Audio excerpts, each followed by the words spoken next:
open your mouth, please? Good God, okay. Spend 20 minutes at least.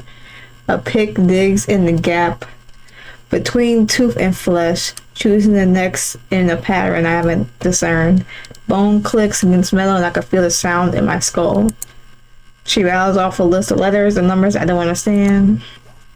809081 B1 will B-10 C-1.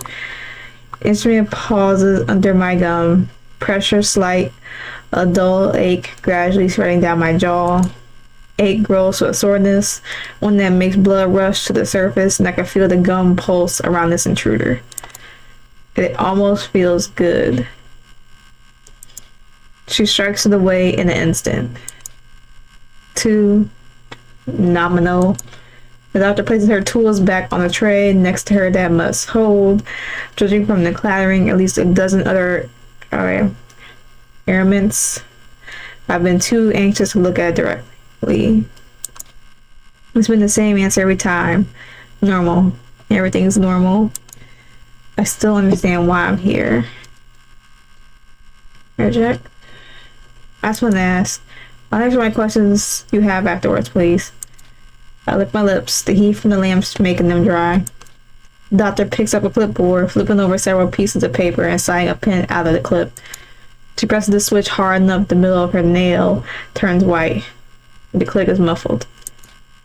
Have you had any near-death experiences? I guess. True. I have. The rush of her pen is terrifyingly fast. Any quicker and I'm certain she will rip the page.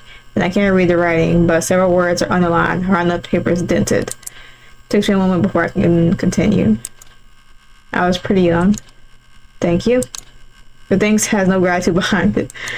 Only now I think about the question, is that relevant to anything? Nothing comes to mind.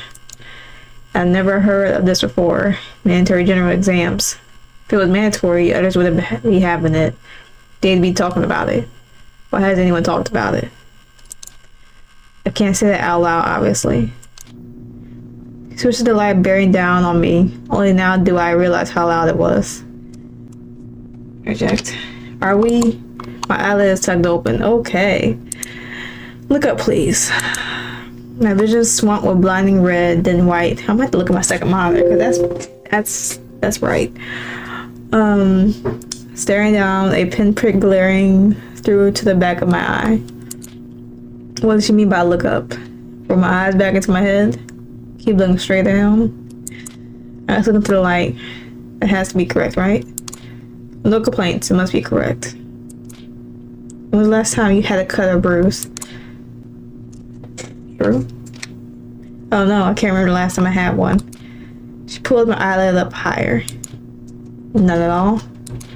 No, none at all. The light inches closer to my eye, and her index finger hovers over my pupil. It hangs there for several seconds. I've never seen this done during the mental exam before. She testing my response to light, maybe? I can't see fully, but the light shifts to the right. My bottom lid twitches involuntarily, and she uses a thumb to hold it in place. The finger drops onto my eye. I feel and hear a liquid squelch. She yanks her hand away, and I blink rapidly. Why do you wear contacts? True. I don't like how my eyes look. And why is that? I'm just gonna be truthful. They're too intense. I always get comments on them. I'm so conscious, I'm sorry. The light turns off. Okay, thank God.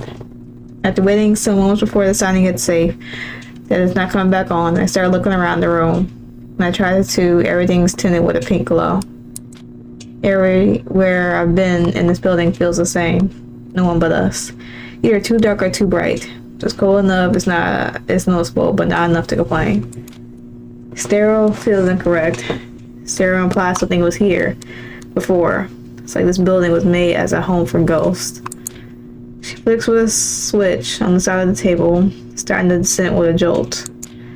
My heart jumps to my throat for a second, and I feel the vibration in my chest. The creaks of plastic coverings. Wordlessly, the doctor beckons me over. I swing my legs off the side of the table, wait for my feet to touch the floor.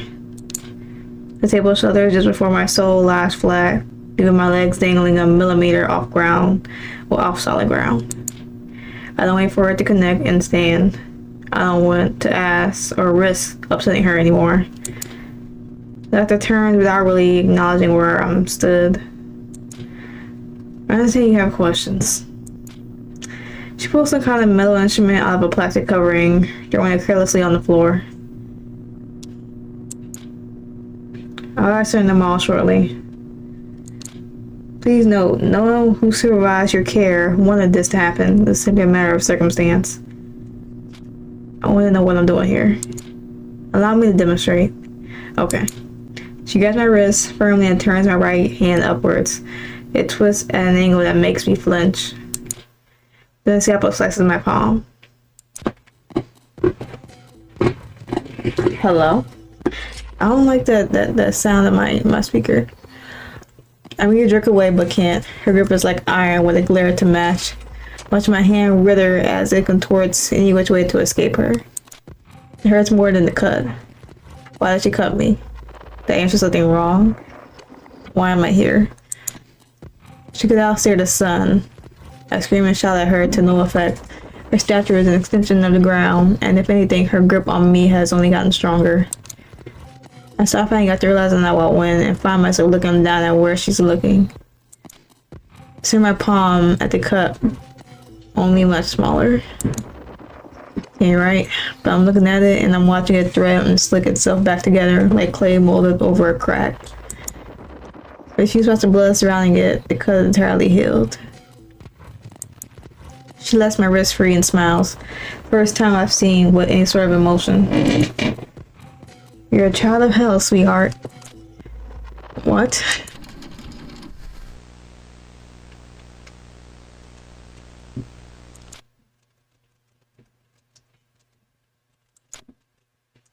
I awaken naked. It's freezing, the ground feels colder than the air. Concrete floor, wet, and the rest of the world is a blur. The alleyway, warehouse. There's puddles near my face. Except for me. Have I been crying? I look up, but it's not even overcast. Alleyway. Definitely in the alleyway. I need to get up. Just enough that only my hands and knees touch the ground. I don't even have the bandwidth to ask what happened. Have I been here before? Yeah, I could find my way home. Looking around, nothing sticks out as familiar. Two lights pierce through a second corner. Some instinct in me says they're mechanical, but it doesn't feel correct somehow. It doesn't make any sense. I mean, after things make light. I don't want to interject here. Probably from the discarded electronics, a phone maybe. Someone must have lost it. This phone will be useful. Where's you call? That's the thing, isn't it? Interject. I awkwardly shuffle across the ground near closer, halfway between the crawl and the crouch. It does nothing to give me any more dignity, and as a bonus, gravel digs into my knees and scrapes against my calves. It's ridiculous. The idea of someone watching me move. Like this trumps the shame of them seeing my... Okay. Gas dripped to my face before I can react. On my back, pain sears through my head. Something else strikes through my leg. I scream with half of my lip hanging off.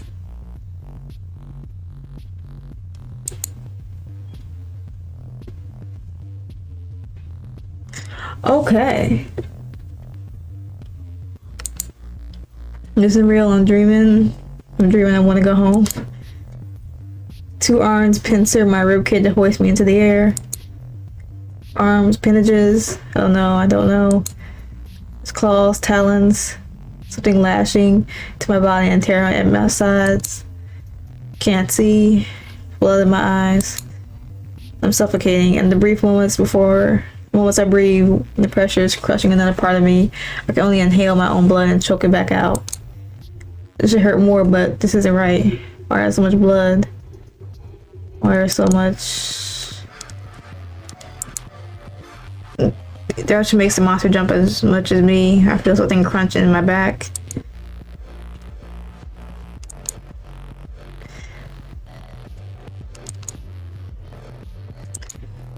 Okay, mechanism, a gun cocking. Expected a bit of a challenge. The head explodes like ripe fruit. What the hell? The center is back and the grip is lost on my ribcage. It's almost impressive, the amount of matter held behind something so delicate. A crack tears through the rest of his body, starting at his chest, torso, ripping his skin in two. I think it's skin. Crack splinters off into a fractal labyrinth and the rest of his body bursts to nothing but a vicious liquid. I flop to the floor and gracefully in the pool of my own blood and tears. Shortly after, a black pus splashes over my knees and the thing's corpse, the shred of its left, rests at my feet. I heave, trying to vomit up something that isn't inside me. Nice one. Hear their footsteps on the concrete and I haven't even thought to look over at them. I don't know what to think.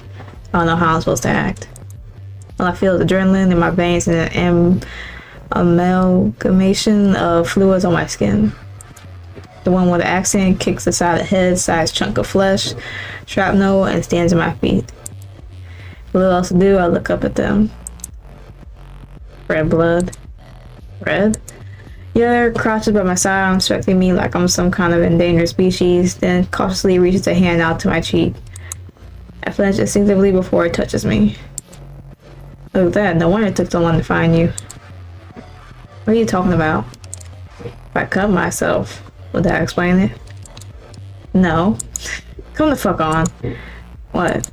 It's higher interruption than us. Hello, I see you're in distress. Would you like me to bleed out in front of you? Oh, like, makes fuckheads any better? Gonna do the gun again. Obviously. What are you? Shell shock, okay. Nerve for the gun. If the first was a gun, maybe it wasn't. Never saw off on the front. Or from the front. They shot me between the eyes, just above where the eyebrow near met. Felt it penetrate the skin and bone. There was no pain. I was out before I could feel it. The trigger was pulled like it was an everyday chore, but this wasn't an execution, which apparently it wasn't. And it wasn't loud. It's the part that stands out to me the most for some reason. My hearing's always been too sensitive for my own nerves, and it wasn't loud. I reach up to feel the hole in my forehead with a certain dread I can't quite place. Maybe a morbid fascination to poke and prod it. Skin is entirely smooth, like a bullet never touched me. If anything, the newly healed skin feels better than everything around it. It's then I realize I have clothes on. Baggy black shirt with complex graphic I can't discern from this angle. Mismatched yellow and red socks. Boxers that shockingly fit my hips perfectly. I still don't know why I'm here. Only now I actually start to listen to the sounds around me. It's like I'm just immersed from being under the ocean, waiting for the water to drain out of my head. Life pops back into my ears. The engine rumbles loudly and somehow unhealthily. Occasionally a beam of light blinks over my face and I squint. There's people in here and I can't see mid-conversation. My whole body slams against the back of the front seats. My head takes the brunt of it spinning and I groan involuntarily. Shit. Corin. Hello? The argument halts and I hear the sound of someone turning around on a Fox leather seat. Oh shit, they're awake. Eyes on the road. The car drifts to the side, screeching, and an angry honk passes our right. It takes a moment to steady myself. Why did I ask you to drive? Why did I do that? Fucking beats me. Only had provisional. You never said that. Hello? Eyes on the road, I'll handle this. The person in the passenger seat unhooks their seatbelt, then hesitates, as if wondering if that's a good idea. They give it a foot and shuffle on the spot to look at me. Hey. Hello? Yes, hello? It's a lot, and I'm sure you're going to be alright. Just keep calm. Tell them we're nearly there. You're nearly there. Go on, tell them. Got just smiles in a way that's painful for both of us and speaks through gritted teeth. We're nearly there. Car jerks forward as the brakes slam. Passengers half brace forward and slips only a little as they grip the headrest. I'm not as lucky to crumble against the front seat again. Corin, for fuck's sake. Got us here in one piece, didn't I? They don't wait to hear a response and I immediately exit the car. Less than a second later, the door near my head opens. Come on. I don't have much of a choice in the matter as they hoisted me by my shoulders and dragged me out. Kidnapped. Oh, shoot. Didn't mean to do that. I won't call it that. Force innocent civilians to your car, refuse to let them leave. Given your definition of kidnapping, I will be thrilled to hear it. Gee, this is the person you're going to call. For once, he's right. Oh. Z says entirely monotone, unimpressed. Manages to make a 2-second sigh, fill up the rest of space. Great, it's actually ruined. Hello? I'm not acknowledged. What do you mean it's ruined? It's all you keep saying before we left. ZAC are insignia. Now what do we have? This Z drifts off as if they round on the driver next to me. Corin, why are you here? Why are you shirtless? Sharon, ain't it? Corin points at me. That's your shirt. Hey, they woke up naked and I dressed them. Are these your boxers? Well, just settled across the three of us. You did not. I'm not having someone run around here with their flopping in the wind. And it's fine for you to walk around with your... Hello? You have my fucking jeans on still. The look on Z's face is one I couldn't call disgust. It goes well beyond that to some form of bafflement. The intensity is off-putting. No, I'm not entertaining this. I got members I need to induct. Bringing them into the fold already? What else have they been dumped on our doorstep for?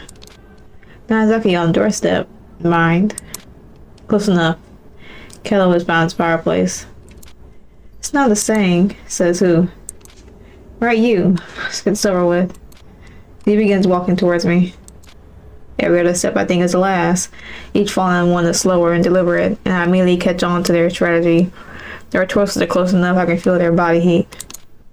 Z sucks on their lower lip, manages to feel like they're towering over me despite our eyes being near level. Perfect. Trying to control my breath only makes my heart beat faster. Flakes of dry purple lipstick glitter in the gap between their front incisors. Name. Hesitate a second too long. I asked for your name. Kestrel? They know. The left eyebrow arises.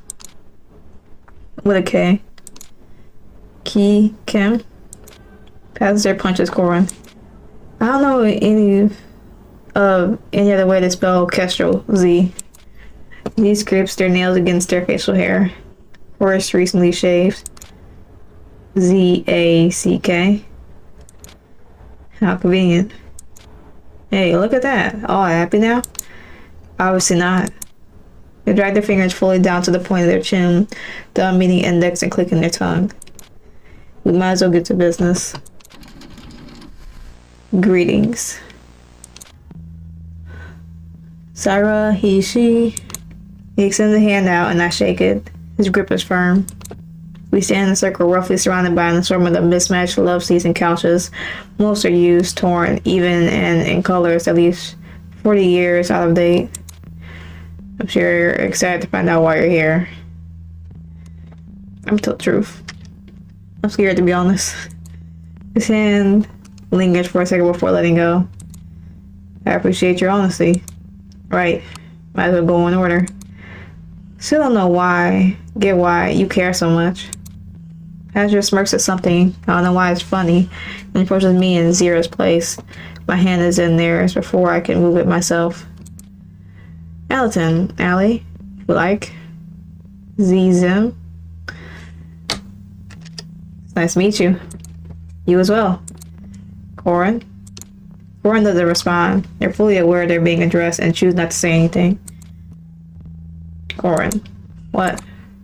Zero gestures at me. You already said it. I'm Corin. Stop being a smartass and introduce yourself. They groan, I think, theoretically, unless they usually put their entire body into their emotions. Alright, Corin, he, they, and mid-blood's yellow. I was trying to look at him. What do you mean your blood's yellow? Every moment of our ungraceful meeting flickers through my head. You said my blood was red. What did that mean? Blood's normally red. Is there something wrong? You know, Corin, I had a great setup plan to introduce them to this nice and slow so they don't get overwhelmed, and you just charged in with that. Well done. Really well done. I really just like to know what's going on. Zero looks at me in some sort of pity at my existence. My plans out the window then, and like I'm the most senior or anything. He shoots a look at Corin, who tries unsuccessfully to dodge it, and then regards me toe to head. You're dead. Such a defiant statement that words are knocked out of me for a second. Sounds a bit unbelievable, I know. I'm not dead. She doesn't react. I'm not. Look at me, I'm alive, I'm walking around and breathing. Unless you mean this is the afterlife. I died and gone somewhere. Is that what happened? Was that even a doctor who... Zero holds up a hand and my words trip over themselves into nothing. You ever having a near-death experiences? True. I do. I was 9. And I was going out with... We don't care about the details. The thing that does matter is that it wasn't near-death. On that day you actually died. He leaves me space enough to process that, but not enough that he wants me to say something. Since that day forward, you haven't been human. Something happened, and instead of dying, you've been resurrected. Why did that happen? No questions. I'm explaining something important. And listen, Kestrel, whether you want to believe us or not, you need to remember what I'm about to tell you. 1, no matter what you do or try, you are never going to die. 2, you're able to heal yourself from any injury. Please remember the previous point. 3, your blood. Now look to Corin. If you can make blood, you can heal yourself. If you can heal yourself, you can stay awake. Awake, you're effectively alive. That's all you need to know how to survive. Bit brief, Z. Since when were you so impatient? A drilling buzz rings out before I can speak. Alton and Corin look to a desk that Zero's already approaching. Spoken already? Less than 24 hours, it has to be. Zero picks up a rusted receiver, brings it to his ear, and listens intently. A few short moments later, she slams it back down. Halzyon Square in Bainstead, Class D, expected 20 minutes. Halzyon and Corin dart across the room, picking up ammunition, guns, equipment I don't recognize. But completely detached from anything that's happening. Zero stares at me, placing a machete on the table. Looks like you're involved early. What do I do? Do your job. I watch the city rush by the window as a technicolor neon blur. Alton drives, Zero shouting occasional directions. We're going fast enough that I almost don't notice the turns. Police presence increases, but nothing stops us. A full blockade claiming roadworks ahead led us through with no resistance. There's questions. There's so many questions. I look at the stern, back of the front seat, the old jeans I wear no one can remember being the owner of, the gun on my lap with no bullets, and I still don't know why I'm here. I can't help but feel a twinge of excitement. Their job to kill them things. Corin explained this at least 4 times. You won't be killing shit today, but you need the pistol to get used to the thing. I clutched it involuntarily. No one else knows about these fuckers. That's the best part. That's the bit I don't get. I've lived here for 4 years and never heard anything about monsters living in alleyways. How many times have you been driving and seen half the city shut down because of the roads being fucked? I don't drive, actually. I heard from my friend then. Try taking the taxi. Or taxi. I think. More and more instances crop up in my mind. Yeah, a lot. Actually, yeah. You're gonna say 9 out of 10 times it's this instead. I was remember something. Corin Allen turned to me at least as much as he can while driving. Even Zero seemed to show an interest. Yes? Is Sorry, something similar to what you mentioned. Years ago, I think I was out with some friends on the other side of town. Then some roads got closed off, and we were all told we had to leave as soon as possible. Didn't answer any questions. Why? Just kept saying pipes in the road about the burst, and it was too dangerous. I didn't think much of it at the time. I was just annoyed our trip was ruined. Yep, there you go. Someone had tried hell out of the fucking war zone, imagine. Ron laughed to himself. I'm not sure what part was funny, or if he's laughing at something I did. Emotions are churning inside my stomach, and my excitement is being dragged away by another wave of anxiety. The questions are coming back, and I need answers. I haven't stopped moving for the past 3 hours.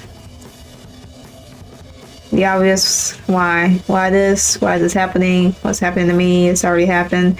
And why is it a problem now? That's how it works, right? Why is it called Children of Hell? Why with this group? Are there more? Do we know if there's more? Why is the government hiding this? Me, us, the use in that. Not just us. Why hide monsters? How are they hiding this so well? Everyone has a camera in their pocket. Sure, there's a photo somewhere. When do I get to go home?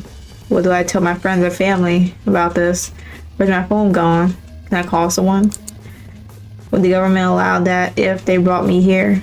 Does everyone think I'm dead? Am I legally dead? Is all of this a sick hallucination seconds before my heart stops beating? Is this some kind of punishment or reward? Why did this happen to me specifically? Why to everyone else?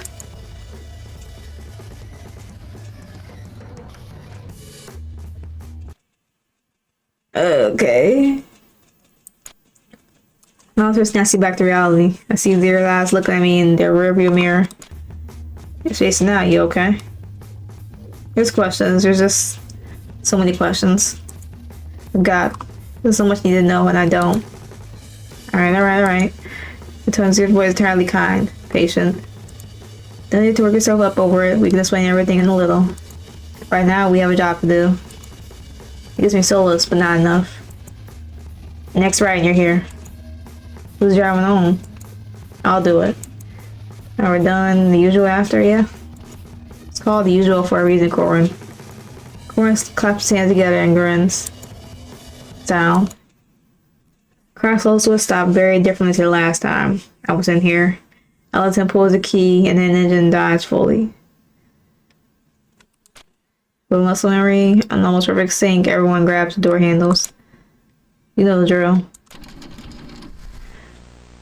Silence. Okay.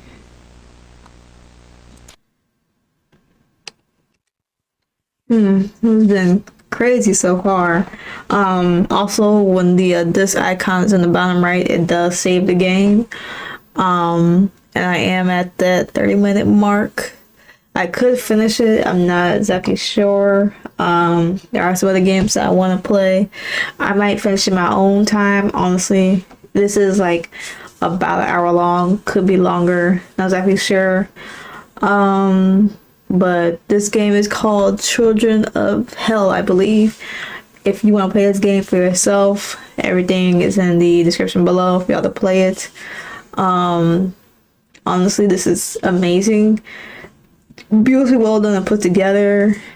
It's honestly insane, like the twists and turns and everything's changing, like the plot wise, how everything's changing. So it's pretty wild. But like I said, if you want to play this game for yourself, everything will be in the description below. If y'all just want to, follow the creator and see what other games they made as well. But this game is well done. I do highly recommend everyone give it a shot and play it to fruition. And yeah, so with that being said, I'm gonna end it here. If y'all like the video, of course, don't hesitate to like, share, comment, subscribe, all that fun stuff.